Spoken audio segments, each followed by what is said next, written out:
The Roman city of Agnemia is a prosperous trade city. There are many new arrivals setting up camp outside the castle walls. Our three brothers, Abernathes, Spartacus, and Metellus, have traveled a great distance in order to settle in Agnemia. Their parents were killed in barbarian raids, and all three barely escaped the terror. Their hearts hold enough darkness for 300 men. The barbarians have been sending scouts along the outskirts of the city. The royal guard is growing anxious. They're preparing for war as barbarians. Throughout the few days leading up to the siege, the brothers see their fair share of terror.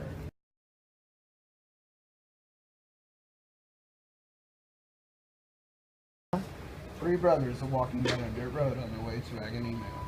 What terrors we face back then? What tragedies? Tragedies have seemingly become a large part of our history, but soon we will make a new history. We will become new men.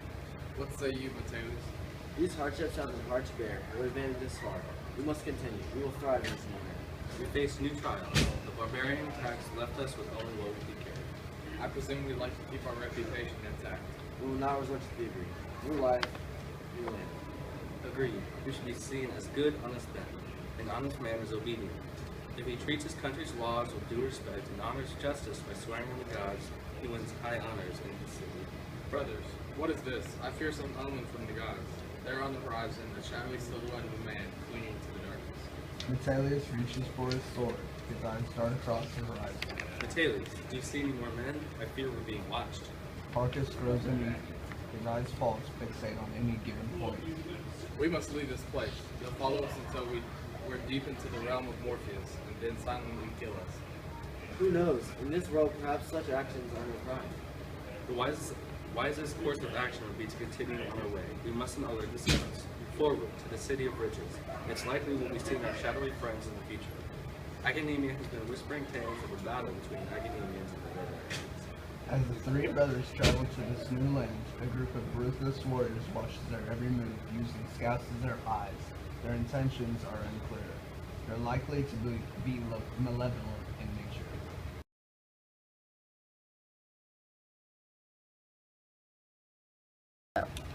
The brothers head further into the land, finally seeing the city's fierce castle and bustling trade corners. Their next step is to find a place to camp. They're weary from the tedious travel between lands. By Zeus, this city is awe-inspiring. Where shall we settle for the night?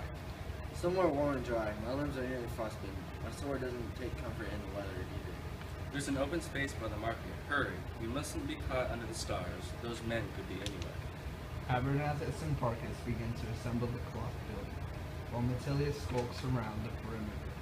His mind wanders at the thought of the scouts. He's been in combat. He knows what this means. Spartacus takes notice to Metellus' troubles. What dreary thoughts sail through your mind, brother? You are not concerned over many matters. The scouts, they've not left your mind. Do you fear their return? It's not their return I'm concerned over. It's their master's appearance which troubles me. For there is no greater evil than the lack of leadership.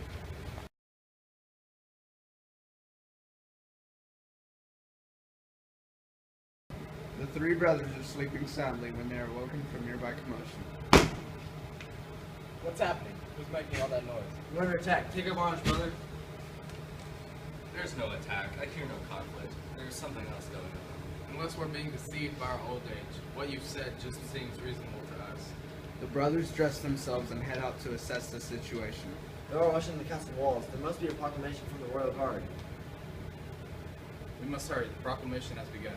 The brothers rush into the crowd. The king's royal guard is announcing a new law. And in addition to this, there's been a gathering of the king's most trusted elders. They've enacted a curfew.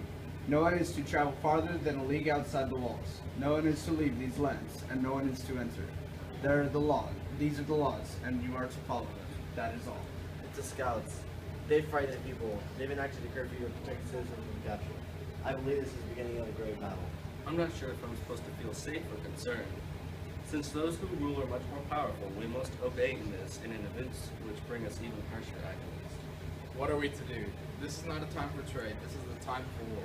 We will starve out here. The rations are likely to be prioritized to the guards. I think this is good. Metellus can use his expertise to craft the arms. Our future remains intact for the moment. These barbarians are making daily life quite difficult. This is just the beginning. They've not even attacked yet. They can cause this terror with a simple scout. I think we should return the terror these men have caused. How do you mean? Scout ahead. He means watch the watchers, hunt the hunters. We will find out where their encampment is and alert the royal guard. We shall strike first, leave them reeling. This is suicide. I will not have any part in this. That's understandable. Stay here and wait for our return. Perhaps ready the guards. Tell them to arm for total war. Many men will perish, but not by barbarian blade. Abernethus and Metellus have been granted permission to leave the land. They are prepared to leave for a scouting mission while Parcus begins to alert the royal guard. The castle is bustling with movement. I feel so wretched leaving you to die. If anyone knows the barbarians' might, it's we three. With my sword we are invincible. No barbarian is a match for the son of Ares. The two men cross the threshold between neighboring lands and Agamemnon. Where do we find a bloodthirsty band of marauders? We'll soon find out, more accurately than any prophet could indicate. They're not only bloodthirsty, we'll look by the riverbeds. A large encampment is likely to be situated by a source of water. The men search up and down nearby rivers, lakes, and streams. They find no sign of danger until they hear the deep boom of war drums fill the air.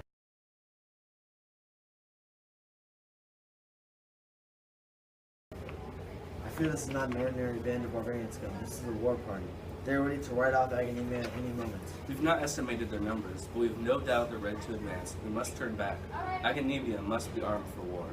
Abernethus and Metellus ride back to the stone jungle of Agamemnon. The soldiers are armed, but hardly ready for combat.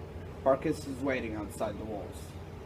Brothers, what news have you brought back? What slaughter is waiting for our foe? To the ballistas, the catapults, prepare for war. It's not their slaughter we've foreseen. The men find safety behind the stone walls. The guard closes the gate and ready the siege engines. The brothers climb atop the castle walls and wait for the enemy's superiors to advance. I hear them riding up to us. Aim the weapons. They're playing their war drums as they ride. A leader is approaching, a ruler. What ruler would ride to the siege? What ruler would enter battle? The barbarian warriors enter the men's view, led by a fierce fighter. Remove your helmets. You will show your respect to the king. The barbarian leader removes their helmets. By the god, she's a woman. She takes her time. She observes the men along the wall.